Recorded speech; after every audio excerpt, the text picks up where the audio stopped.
नमस्कार दोस्तों, आज की वीडियो में हम निकोटीन एवं अल्कोहल मतलब दारू एवं सिगरेट का हड्डी एवं जोड़ रोग पर क्या दुष्प्रभाव पड़ता है, इसका वैज्ञानिक तरीके से कारण देखते हैं कि कैसे दुष्प्रभाव पड़ता है, क्या क्या दुष्प्रभाव हो सकते हैं। तो सबसे पहले हम जानते हैं निकोटीन मतलब तंबाकू का क्या प्रभाव पड़ेगा।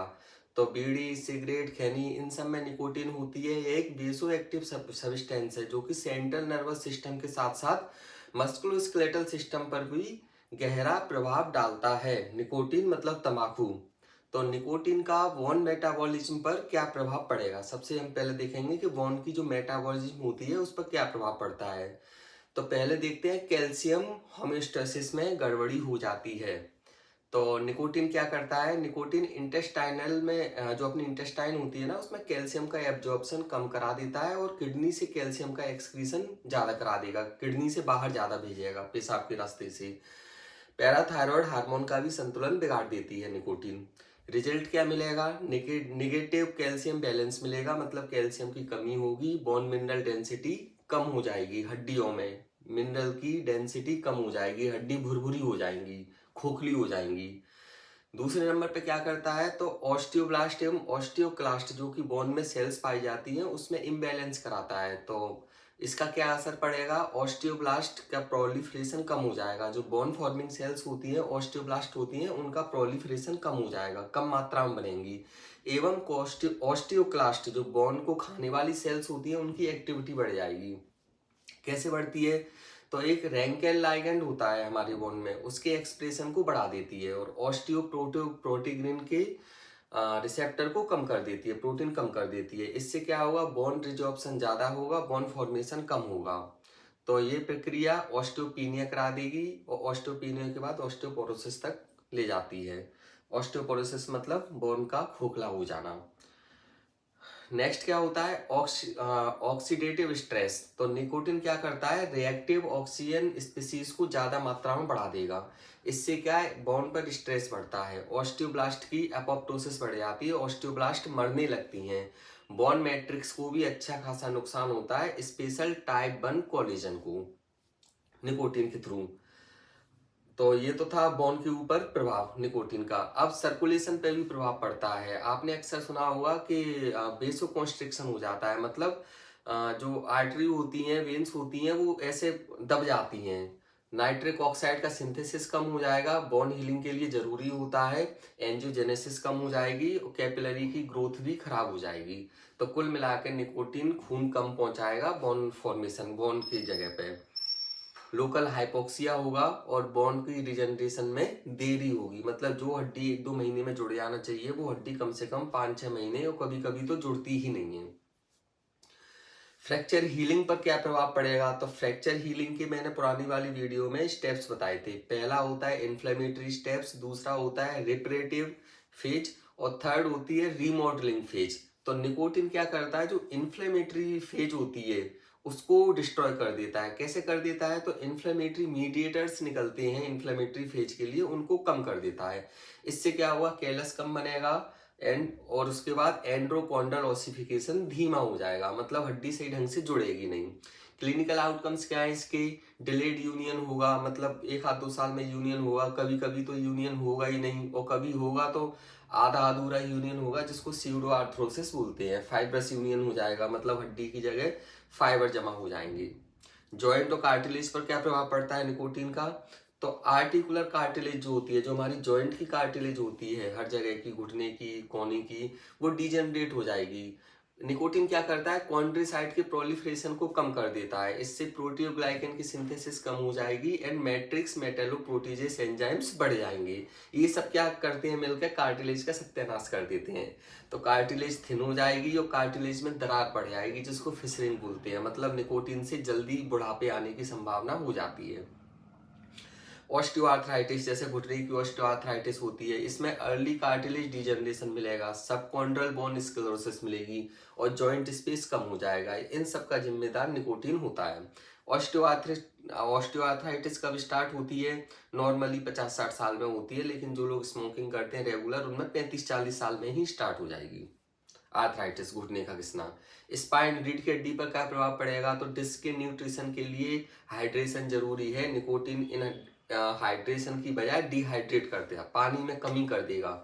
जो स्पाइन के बीच में न्यूक्लियस पल्पोसस होता है, इससे क्या होगा, डिस्क डिजनरेट हो जाएगी, तो सर्वाइकल एंड लंबर स्पॉन्डिलोसिस होगी और क्रॉनिक बैक पेन होगा, जो कि दवाइयों से सही नहीं होगा। मैंने पुराने वाली वीडियो में सर्वाइकल स्पॉन्डिलोसिस एवं सर्वाइकल स्पॉन्डिलाइटिस के बीच का अंतर बताया है, उसमें बहुत अच्छे से समझ में आ जाएगा। अब एल्कोहल मतलब जो दारू होती है उसका प्रभाव देखते हैं, बोन पर क्या प्रभाव पड़ता है। तो एल्कोहल एक सिस्टमेटिक मेटाबॉलिक टॉक्सिन है, जो कि हड्डियों को धीरे धीरे लेकिन बहुत गहराई तक नुकसान पहुंचाता है। एल्कोहल कैसे नुकसान पहुंचाता है, तो एल्कोहल जो होता है ना, वो बोन रीमॉडलिंग पर प्रभाव डालता है। बोन की कई सारी फेज होती है फ्रैक्चर हीलिंग की, उसमें सबसे लास्ट होती है रीमॉडलिंग। कैसे प्रभाव डालेगा, तो ऑस्टियोब्लास्ट टॉक्सिसिटी की तरह काम करता है, मतलब ऑस्टियोब्लास्ट को खत्म कर देता है, ऑस्टियोब्लास्ट का डिफरेंशिएशन कम हो जाएगा एवं एल्कलाइन फॉस्फेटेज एंजाइम की एक्टिविटी भी कम कर देता है। बोन फॉर्मेशन बहुत बुरी तरीके से कम हो जाएगा, मतलब नई हड्डी बनेगी नहीं, और जब नई हड्डी नहीं बनेगी तो फिर फ्रैक्चर कैसे हील होगा, तो फ्रैक्चर हीलिंग में भी दिक्कत करता है। ऑस्टियोक्लास्ट को एक्टिवेट करता है, हड्डी में दो टाइप की सेल होती हैं, ऑस्टियोब्लास्ट एवं ऑस्टियोक्लास्ट, तो ऑस्टियोक्लास्ट को सप्रेस करेगा। और IL-1, IL-6 और TNF अल्फा ऐसे जो मीडिएटर्स होते हैं जो बोन को नुकसान पहुंचाते हैं, उनको बढ़ावा देता है ये। ऑस्टियोक्लास्ट मीडिएटेड बोन रिजॉर्प्शन को बढ़ा देगा। इसका मतलब क्या होगा कि बोन जल्दी जल्दी घुल जाएगी, जल्दी जल्दी खराब हो जाएगी। दूसरे नंबर पे क्या होता है, हॉर्मोन्स और विटामिन डी का पाथवे। तो स्किन, सूरज, स्किन, फिर लिवर, फिर किडनी, ये सब एक पाथवे बनाते हैं विटामिन डी का। अब एल्कोहल से लिवर डैमेज हो गया, तो लिवर डैमेज होता है तो 25 हाइड्रोक्सिलेशन लिवर में ही होता है, वो अब नहीं होगा। और अगर किडनी डैमेज हो गई दारू से, तो 1 अल्फा हाइड्रोक्सिलेशन भी खराब हो जाएगा। क्या होगा, फाइनली विटामिन डी की कमी हो जाएगी। और विटामिन डी बोन के लिए कितना जरूरी है, हड्डियों के लिए कितना जरूरी है, मैं आपको ऑलरेडी बहुत अच्छे से समझा चुका हूँ। सेकंड नंबर पे क्या करता है एल्कोहल, तो सेक्स हार्मोन जो होते हैं, टेस्टोस्टेरोन मेल में और ईस्ट्रोजन फीमेल में, इनको सप्रेस कर देता है, कम कर देता है एल्कोहल। ईस्ट्रोजन की डेफिशिएंसी होती है, ईस्ट्रोजन की डेफिशिएंसी होगी तो बोन लॉस भी जल्दी जल्दी होगा, जैसे कि बुजुर्ग महिलाओं में देखने को मिलता है। नॉर्मली ये 40-50 साल के बाद आता है, दारू पीने वालों में 30 साल में ही आ जाता है। जॉइंट की पैथोलॉजी कैसे गड़बड़ाएगी, तो जिनको पहले से गठिया वाई की बीमारी होती है, इन्फ्लेमेटरी आर्थराइटिस होती है, उनमें एल्कोहल क्या करता है, सिस्टमिक इन्फ्लेमेशन करा देता है। तो जो साइनोवियल मेम्ब्रेन होती है उसमें साइटोकाइन सर्ज होगा और साइनोवियल मेम्ब्रेन की सूजन हो जाएगी। इससे क्या होगा, दर्द होगा, स्वेलिंग होगी, स्टिफनेस होगी, जोड़ों में जकड़न बढ़ जाएगा ज्यादा एल्कोहल से। जो गठिया वाले, वो जो गाउट वाले मरीज होते हैं जिनमें यूरिक एसिड ज्यादा होता है, उसमें एल्कोहल यूरिक एसिड के प्रोडक्शन को बढ़ा देता है और किडनी से यूरिक एसिड के एक्सक्रीशन को कम कर देता है। परिणाम स्वरूप क्या होगा कि एकदम से ही फ्लेयर अप होगा गाउटी आर्थराइटिस का, जो कि हमें पैर के अंगूठे में देखने को मिलती है। तो पेशेंट आते हैं, कई बार हिस्ट्री देते हैं कि सर कल परसों दारू पीती और आज एकदम से ये दर्द बढ़ गया है, तो फ्लेयर अप कराता है एल्कोहल। फोर्थ नंबर पे इवेस्कुलर नेक्रोसिस। तो एल्कोहल इसमें इवेस्कुलर नेक्रोसिस में एल्कोहल एक बहुत बड़ा योगदान कराता है, फैट एम्बोलाई बनवा देगा, इंट्राओसियस प्रेशर को बढ़ा देगा, जिससे क्या होगा, फीमोरल की हेड की ब्लड सप्लाई कम हो जाएगी। तो इवेस्कुलर नेक्रोसिस ऑफ फीमोरल हेड जो बूढ़े लोगों में होता है, वो यंग लोगों में भी होने लगता है और हिप रिप्लेसमेंट की आवश्यकता पड़ जाती है। तो एवीएन में भी मैंने आपको बताया था कि इसके एक जो रिस्क फैक्टर है उसमें अल्कोहल होता है एवीएन में। अब दारू पीने के बाद फायल एंड फ्रैक्चर बढ़ जाते हैं, क्या गड़बड़ होकर चलते हैं तो फ्रैक्चर गिर जाएंगे, फ्रैक्चर हो जाएगा। अब जो फ्रैक्चर हो गया है उसमें भी देरी से वो फ्रैक्चर भरेगा, तो ये नुकसान होता है। फ्रेजाइलिटी फ्रैक्चर होते हैं हिप में, वर्टिब्रा में, डिस्टल रेडियस में, ये अल्कोहल के बढ़ जाते हैं, अल्कोहल की ज्यादा उससे कंजम्पशन से। हाँ ठीक है, ये दोनों का जो कॉम्बिनेशन है, निकोटीन एंड एल्कोहल दोनों का कॉम्बिनेशन है, ये सिनर्जिस्टिक टॉक्सिक होता है। ऑक्सीडेटिव स्ट्रेस बढ़ा देता है, इन्फ्लामेशन बढ़ा देता है, बोन की हीलिंग की कैपेसिटी को कम कर देता है, जिससे क्या होगा, सर्जरी की सक्सेस रेट कम हो जाएगी, उतना सेटिस्फेक्शन नहीं मिलता है, कभी कभी हड्डी जुड़ती नहीं है, मवाद आता रहता है। तो वर्स्ट आउटकम किस में मिलते हैं, ऑपरेशन करने में, जैसे जॉइंट के ऑपरेशन में, स्पाइन की सर्जरी में, इनमें अगर एल्कोहल और निकोटीन अगर आपने टाइमली बंद नहीं किया तो बहुत अच्छे आउटकम नहीं मिलते हैं ऑपरेशन के बाद भी।